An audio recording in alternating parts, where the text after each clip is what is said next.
echo of his call. நமது ஆண்டவரும் இரட்சகருமாகிய இயேசு கிறிஸ்துவின் நாமத்தில் உங்களை அன்புடன் வாழ்த்துகிறேன். మన ప్రభువు రక్షకుడైన యేసుక్రీస్తు నామం నందున మిమ్మల్ని అందరినీ ఆహ్వానిస్తున్నాను. நீங்கள் நலமாக இருக்கிறீர்கள் என்று நம்பி நான் ஆண்டவரை நன்றியோடு துதிக்கிறேன். మీరందరూ క్షేమంగా ఉన్నారని నమ్మి ప్రభువుని నేను స్తుతిస్తున్నాను. தொடர்ந்து உங்களுக்காக நாங்கள் ஜெபம் பண்ணுகிறோம். మేము మీకోసం ప్రార్థన చేస్తూనే ఉన్నాము. நீங்கள் நம்முடைய ஊழியங்களுக்காக ஜெபம் பண்ண வேண்டும் என்று வேண்டிக் கொள்கிறேன். మీరు కూడా మా పరిచర్య కోసం ప్రార్థన చేయాలని వేడుకుంటున్నాను. 1 ராஜாக்களின் புஸ்தகம் 17ஆம் அதிகாரம் 4ஆம் வசனம் எழுதமாக சொல்கிறது. 1 రాజుల పత్రిక 17వ అధికారం ఇలా సెలవిస్తుంది 4వ వచనం. அங்கே உன்னை போஷிக்க காகங்களுக்கு கட்டளையிடுவேன். అచ్చటికి నీకు ఆహారం తెచ్చినట్లు నేను కాకోలములకు ఆజ్ఞాపించితిని అని ఆయనకు తెలియచేశాగా. இந்த காலவேளையில் ஒரு ஆழமான சத்தியத்தை நான் உங்களோடு கூட பகிர்ந்து கொள்கிறேன். ఈ రోజు ఒక లోతైన సత్యాన్ని మీకోసం పంచుకుంటున్నాను. வாழ்க்கையிலே துன்பங்களும் பிரச்சனைகளும் பெருகும் போது, మన జీవితంలో కష్టాలు దుఃఖాలు ఎక్కువైనప్పుడు ஆண்டவர் நம்மை மறந்து விட்டது போல ஒரு உணர்வு உண்டாகிறது. ప్రభు మనల్ని మర్చిపోయాడు అని మనకు ఒక స్మరణ వచ్చేస్తుంది. சத்ருவும் கூட அந்த நேரத்தை அவனுக்கு சாதகமாக பயன்படுத்திக் கொள்கிறான். మన శత్రువు కూడా దాని తనకి సాధ్యంగా అది ప్రయోగిస్తున్నాడు. ஆனால் வேதம் மிக தெளிவாக ஒரு சத்தியத்தை வெளிப்படுத்துகிறது. కానీ గ్రంథం పరిశుద్ధ గ్రంథం క్లియర్ గా చెప్తుంది, தேவன் தம்முடைய பிள்ளைகளின் தேவைகளை முன்னமே அறிந்து அதற்குரிய ஆயத்தங்களை பண்ணி வைக்கிறார். ప్రభువు మనకి కావాల్సిన అక్కర్లని ముందే తెలుసుకొని దాని కోసం అన్ని ఏర్పాట్లు చేసేస్తున్నాడని, முன்னமே நிறைவேற்றியும் வைக்கிறார். దాన్ని నెరవేరుస్తున్నాడు మనకి అంతకు ముందే. ஆண்டவருக்கும் தேவனுடைய பிள்ளைகளுக்கும் இடையில் உள்ள உறவு ஒரு குறுகிய கால உறவு அல்ல. ప్రభువుకి తన దైవజనులకి ఉన్న సంబంధం కొంచెంకాలం ఉన్న సంబంధం కాదు. ஒரு குறுகிய கால இன்சூரன்ஸ் அல்லது காப்பீட்டு திட்டத்தை போன்றதல்ல. కొన్ని సంవత్సరాల కోసం మనం తీసుకున్న ఒక ఇన్సూరెన్స్ ప్లాన్ లాంటిది కాదు. இது நிரந்தர உறவு. ఇది ఒక నిరంతరమైన సంబంధం. பெரிய தீர்க்கதரிசியாக இருந்த எலியா தீர்க்கதரிசி தன்னுடைய வாழ்க்கையில ஒரு கஷ்டமான சூழ்நிலையில தன்னுடைய ஜீவனுக்காக ஓடுகிறார்.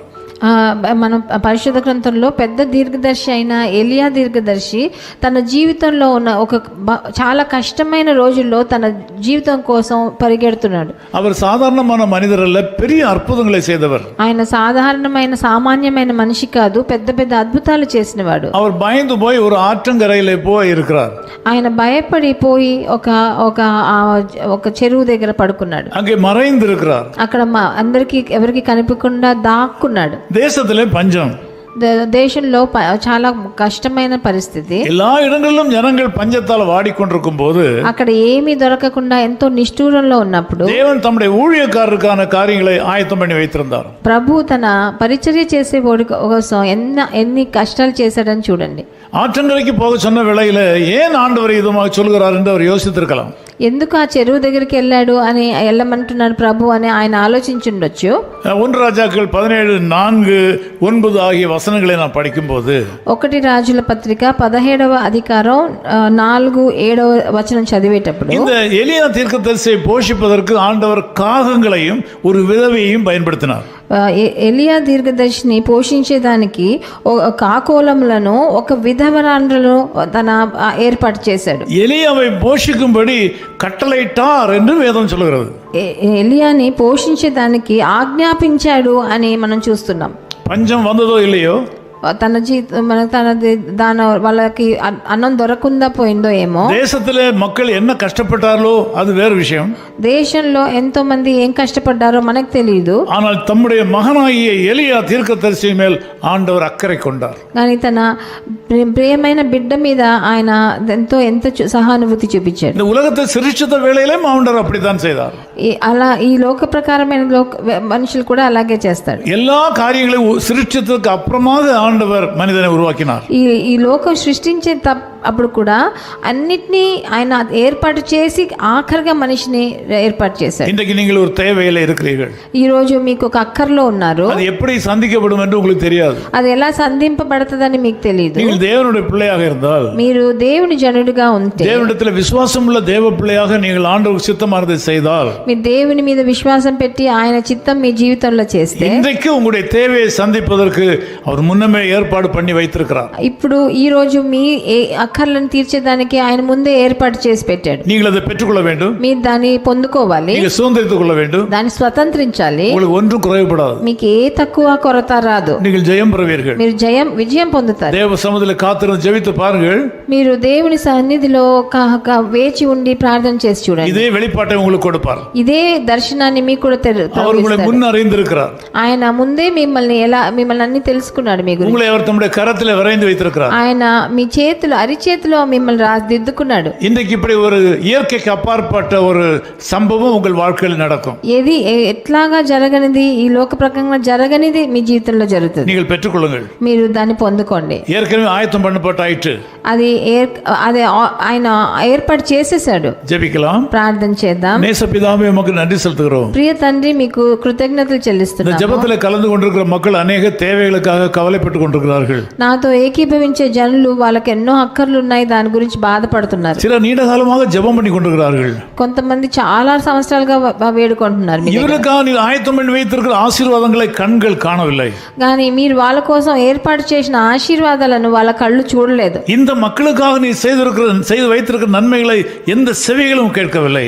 మీరు వాళ్ళ కోసం ఏర్పాటు చేసిన మంచి విషయాలని ఏ చెవులు వినలేదు. உமக்கு தான் தெரியும், మీకే తెలుసు, நீ முன் அறிந்தவர், మీకు అన్ని తెలుస్తుంది. முன் ஏற்பாடுகளை பண்ணுகிறவர். మీరు ముందే ఏర్పాటు చేసేదే. பஞ்சம் வருவதற்கு முன்னாக எலியா தீர்க்கதரிசியினுடைய பசியை ஆற்ற திட்டம் பண்ணின தேவன். ఆ పంచకాలం వచ్చే ముందే ఆయన ఆకలి ఎలా తీర్చాలో మీరు ముందే ఏర్పాటు చేసి இந்த ஜெபத்தில் கலந்து கொண்டிருக்கிற இந்த சகோதர சகோதரியோட வாழ்க்கையில இவருடைய தேவையை நீ ஏற்கனவே பூர்த்தி பண்ணி வைத்திருக்கிறதற்காக உமக்கு ஸ்தோத்திரம். నాతో ఏకీభవించే సహోదరికి మీరు ఏర్పాటు చేసిన మంచిని వాళ్ళు చూసేదానికి వాళ్ళకి సహకారం చేయండి. ఆశీర్వాదங்களை பெற்றுக்கொள்ள கிருபை தாரும். వాళ్ళు ఆ ఆశీర్వాదాలను వాళ్ళ జీవితంలో స్వతంత్రించడానికి వాళ్ళకి సహాయం చేయండి. యేసు క్రీస్తువిன் நாமத்தில் ஜெபிக்கிறோம் பிதாவே. ప్రభువైన యేసుక్రీస్తు నామమునందు వేడుకుంటాం తండ్రి. ஆமென். ఆమేన్. முன்னறிந்தே என்னை அழைத்தீரே, முதற் பேராய் நீரிருக்க.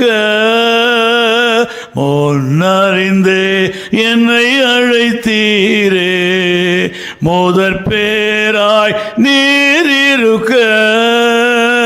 ஆவியால் அபிஷேகித்தீர் என்னையுமே, உம் சாயலில் நான் வளர. ஆவியால் அபிஷேகித்தீர் என்னையுமே, உம் சாயலில் நான் வளர. என் இயேசுவே நேசித்தீரோ, மாத்திரமையா. என் இயேசுவே நேசித்தீரோ,